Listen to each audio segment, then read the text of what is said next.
Hey everybody, it's Ron from Pick Dawgz, and welcome back to the NFL edition of Ron's Rundown. We're going to go over the Sunday and Monday games in the NFL for Week 15. If you like what you see, make sure to give this video a big thumbs up and subscribe to our channel. Don't forget to put your football picks in the comment section below. And if you're looking for my best bets, the games I love the most in the NFL and other sports, you can find those at the Premium Picks tab at pickdawgz.com. There's also a link in the description.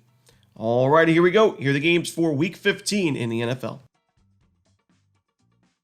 First up, the Kansas City Chiefs taking on the Cleveland Browns. We're going to see the Chiefs as a 3.5, 4-point favorite currently. Total is at 43.5 points. This is a game where obviously the Chiefs continue to win games. They've won 3 straight now with a 12-1 straight-up record, but they're not covering spreads. That's all we care about, and it's a 7-game ATS losing streak for Kansas City. Their offense has really struggled. The offensive line, they've given up 4+ sacks in 4 of their last 6 games. They're not, the Chiefs have been held under 100 rushing yards in 4 of their last 5 games. The offense has just not been that potent this season. Mahomes has 11 interceptions.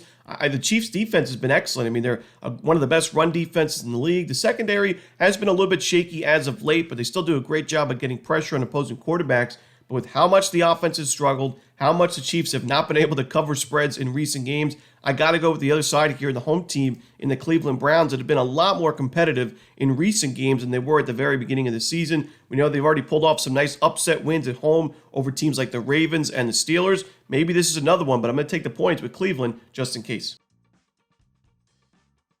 Next up, the Cincinnati Bengals and the Tennessee Titans. We see the Bengals as a 5-point favorite on the road. Total is at 46.5 points. This is a tough game because I've mentioned I don't like laying points with teams on the road that have bad defenses. Cincinnati's given up 28 points per game, a lot of yards, a lot of first downs as of late. And even against the Cowboys with a backup quarterback and Cooper Rush, Dallas was competitive in that one, putting up 322 yards and 6 yards per carry on the ground.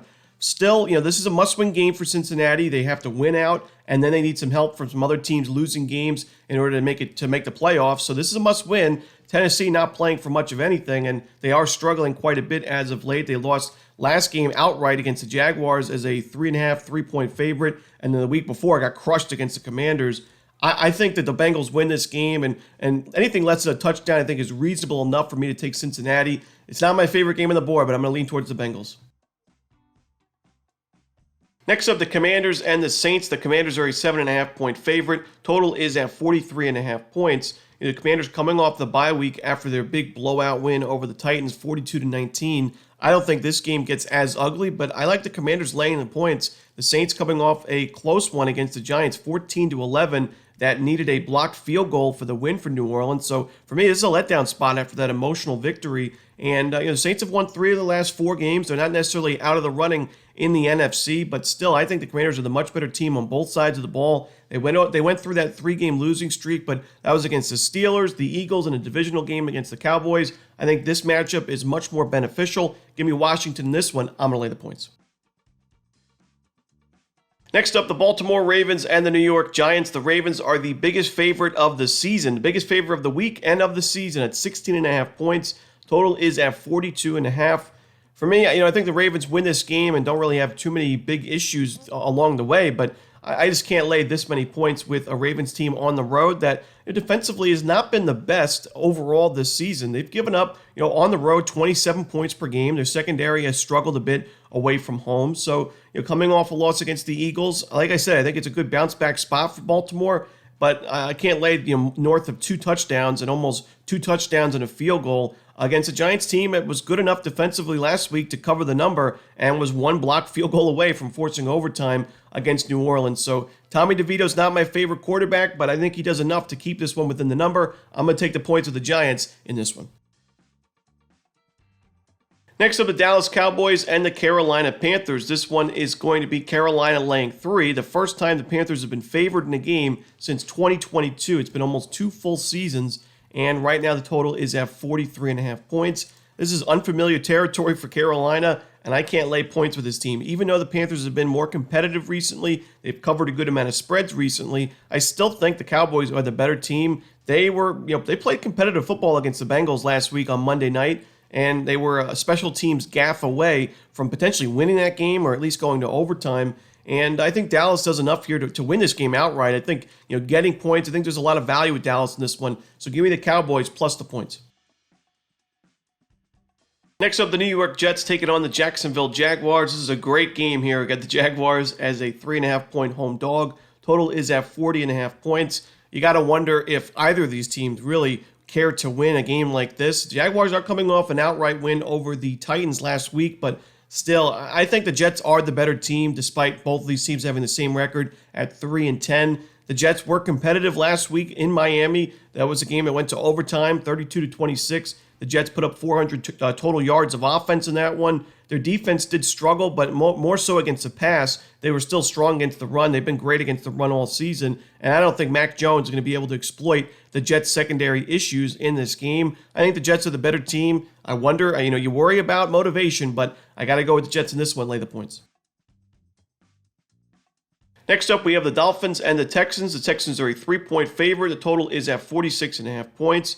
This has been the case for the Dolphins this year and even last year. Miami is taking advantage of the weaker teams on its schedule, as good teams have to do, but they have really struggled in those step-up games. Whenever Miami plays a good team, it usually struggles and usually loses the game outright. And I got to back the Texans in this one. You can take them on the money line or lay the points. You look at the wins this year for Miami. Jaguars, Patriots, Rams was a decent win. The Raiders, Patriots again, and the Jets. Nothing really crazy in that strength of schedule in terms of the wins. Their losses, the Bills by 21, the Seahawks by 21, the Titans by a ton, the Colts, the Cardinals, the Bills, and the Packers. Any solid team that really has a chance to compete in the playoffs this year, the Dolphins have gotten either crushed or lost outright. You go back to last year, look at the wins for Miami. Chargers, Patriots, Broncos, Giants, Panthers, Patriots again, Raiders, Jets, Commanders at the time they struggled, and the Jets and the Cowboys. The Cowboys was their most impressive victory. It was a 2-point win. And then we saw the Dolphins lose games to teams like the Chiefs and the Bills by 28 points and the Eagles by 14. They lose that first round game of the playoffs by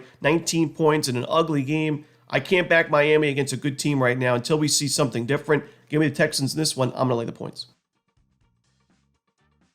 Next up, we have the Broncos and the Colts. The Broncos are a 4.5-point favorite. Total is at 44.5 points.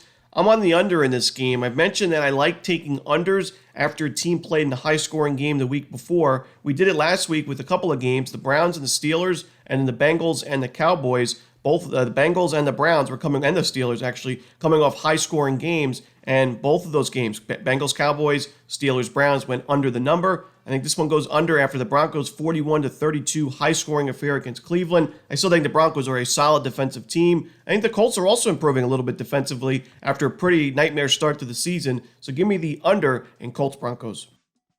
Next up, we have the Buffalo Bills and the Detroit Lions. This is a potential Game of the Week and Game of the Year candidate and potentially a Super Bowl preview, as we've got two of the hottest teams in the NFL. I know the Bills lost last week, but before that, they were on a 7-game win streak, scoring 30-plus points in 6 of those 7, while the Lions are on that 11-game win streak going into this one. For me, I kind of view this as a coin flip type of game, and we're not getting a coin flip price. We're getting 2.5 points with Buffalo and plus money on the money line. That's where I'm headed in this one. I think either team has a chance to win this one late, and I think the Lions are a little bit overvalued because of that win streak, because of their record. I think the Bills have taken on the tougher schedule along the way. We've seen them play already Kansas City, San Francisco, at Seattle, at Houston, at Baltimore. While the Lions, they've had some tough matchups as well, but nowhere near as difficult a schedule in my opinion. I'm going to go with the Bills in this one to bounce back from that tough loss in LA. Next up, we have the Pittsburgh Steelers and the Philadelphia Eagles, another Game of the Week candidate in this one, the Battle of Pennsylvania. Eagles are a 5.5-point favorite, and the total is at 43.5 points. I think a lot of people see this spread and they think it's a little bit too steep because the Steelers have had, a 10-3 record and one of the best defenses in the NFL, one of the hotter teams in the NFL, 2-game win streak going into this one. But I actually think the Eagles are just that good. I think the Eagles could have the best defense in the league, have an offensive player of the year candidate in Saquon Barkley. Yes, the passing game's been a bit inconsistent and honestly not great in the last couple of weeks, but I still think Philadelphia moves the ball well on the ground in this one. I mean, the Steelers' run defense overall this season has been strong, 92 rushing yards per game, just 4.1 yards per carry. But in recent games, we've seen them start to struggle a little bit against the run. 6 yards a carry against the Bengals, 6.5 against the Ravens, 6.3 against the Giants of all teams.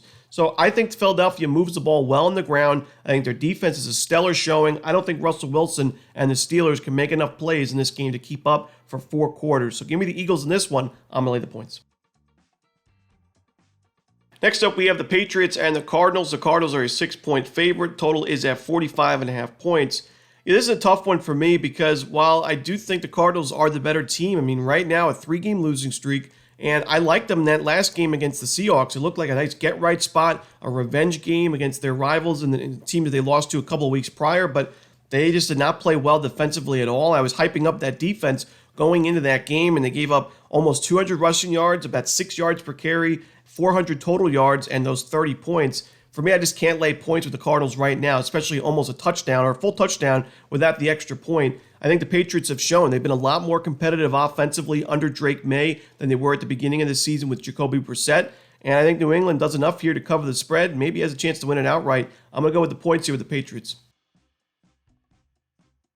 Next up, the Chargers and the Buccaneers. The Bucs are a 3-point road dog. Total is at 45.5 points. I like the Chargers in this game. I think their offense gets going. It's struggled in recent games, but you're facing a Bucs defense that we saw when they played some of the tougher teams on their schedule. They really struggled. They went on a 4-game losing streak, lost 5 of 6. So yes, they're on a 3-game win streak now, but that was against the Giants, Panthers, and Raiders. This is the toughest matchup that the Bucs have had in a while. I think they lose this one. Give me the Chargers laying the points.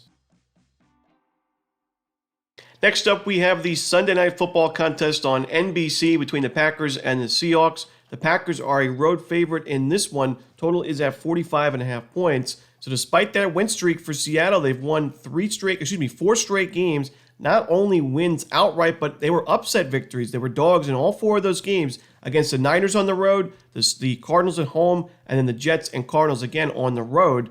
And you got to give credit to Seattle for this nice little win streak. Their defense has definitely improved along the way, but I still think the Packers are the better team on both sides of the ball in this matchup, and because of recent results with the Seahawks win streak and the Packers losing last week against their rivals, we're getting an excellent price with the better team in this game. I gotta go with Green Bay in this one, laying the points on the road. Next up, we have the Chicago Bears taking on the Minnesota Vikings, the first of 2 Monday Night Football games. This one 8 p.m. Eastern. Vikings a 7-point favorite, and the total is at 43.5 points. I think this total is too steep for the current state of the Bears offense. I mean, we know that the Bears have struggled overall this season with just 20 points per game and 17 points per game on the road. But you look at that last game in San Francisco, 13 points, 162 total yards. They had 7 sacks given up, and they only ran the ball for 3.2 yards per carry. Even the week before against the Lions on Thanksgiving, even though the Bears offense got going in the second half, the first half, I think they only had 2 first downs. So for me, the Vikings have one of the better defenses in the NFC. I think Chicago struggles, but I also think the Bears defense steps it up after a couple of rough performances. I'm still not completely sold on this Vikings offense under Sam Darnold, so I like the under in Bears-Vikings. And that's it. Those are the Week 15 games in the NFL. Hope you enjoyed this video. If you did, don't forget to hit that like button and subscribe. Put those NFL picks in the comment section below. Again, if you're looking for my best bets, you can find those at Pick Dawgz Premium. As always, this is Romanelli. Good luck.